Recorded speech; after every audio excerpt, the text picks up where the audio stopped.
चौथ माता की कहानी सुनने जा रहा हूँ। आज करवा चौथ भी है। करवा चौथ की सभी माता बहनों को हार्दिक बधाई और शुभकामनाएं। मैं ईश्वर से प्रार्थना करता हूँ कि वे अपनी मनोकामना पूरी करें। करवा चौथ की कहानी इस प्रकार है। एक बार की बात है, एक साहूकार के 7 बेटे थे और एक बेटी थी। बेटी का विवाह हो चुका था। बेटी अपनी मायके में ही रहती थी। बेटी का नाम करवा था। 7 भाइयों की अपनी इकलौती बहन करवा बहन को बहुत गहरा प्रेम करते थे। अपनी बहन का पूरा ध्यान रखते थे।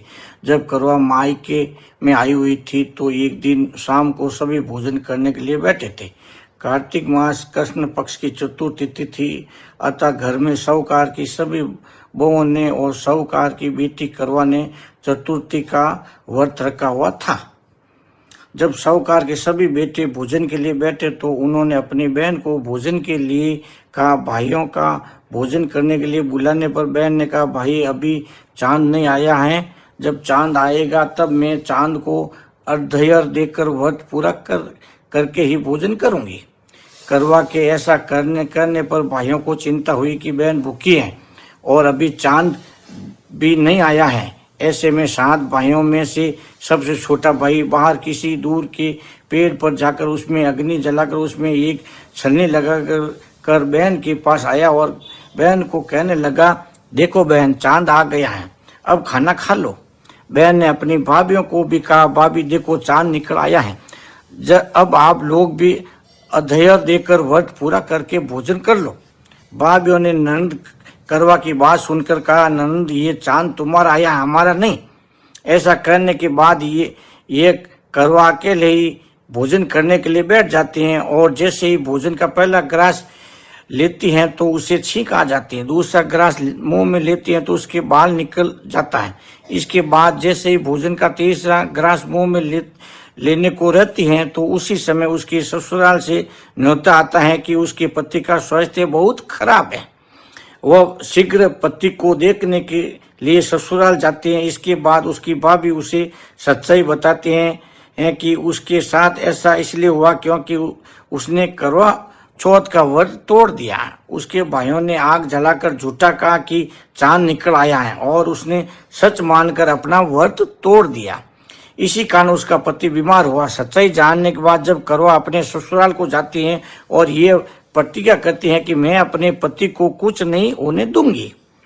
दुर्भाग्यवश जब करवा अपने ससुराल पहुंचते हैं तो उसका पति प्राण छोड़ चुका होता है।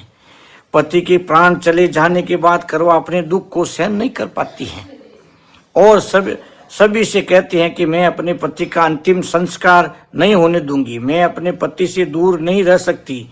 मैं एक पतिव्रता और सतीत्व की शक्ति से अपने पति के प्राणों को वापस लाऊंगी।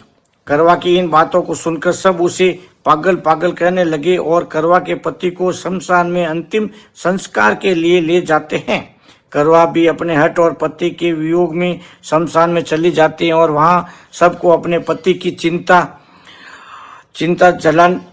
जलाने के से इनकार करती है।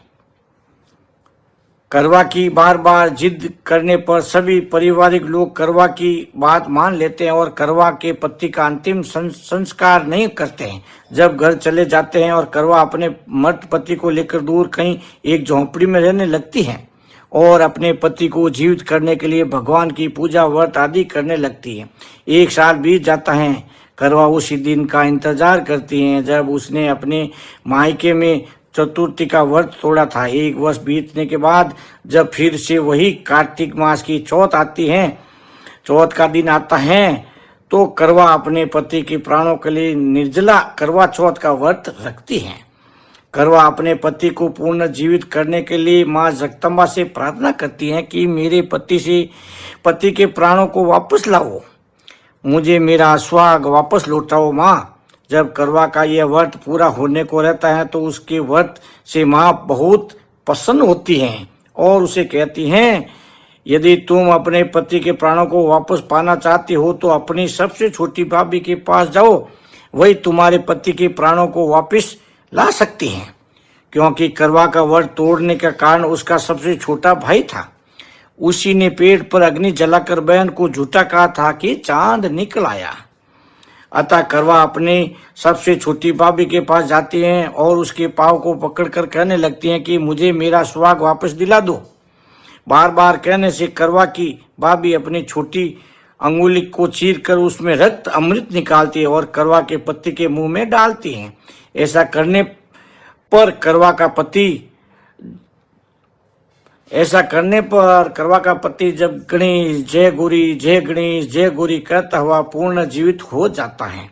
इस प्रकार भगवान की कृपा से करवा का पति वापस आ जाता है। तब करवा माँ गौरी से प्रार्थना करती हैं, हे माँ गौरी, जिस प्रकार आज आपने इस करवा को मेरे फिर से सुहागन बनाया और सुहागन का वरदान दिया, ठीक उसी प्रकार हे माँ सभी स्त्रियों को सुहागन का वरदान मिले। ये इतनी सी कहानी है सा।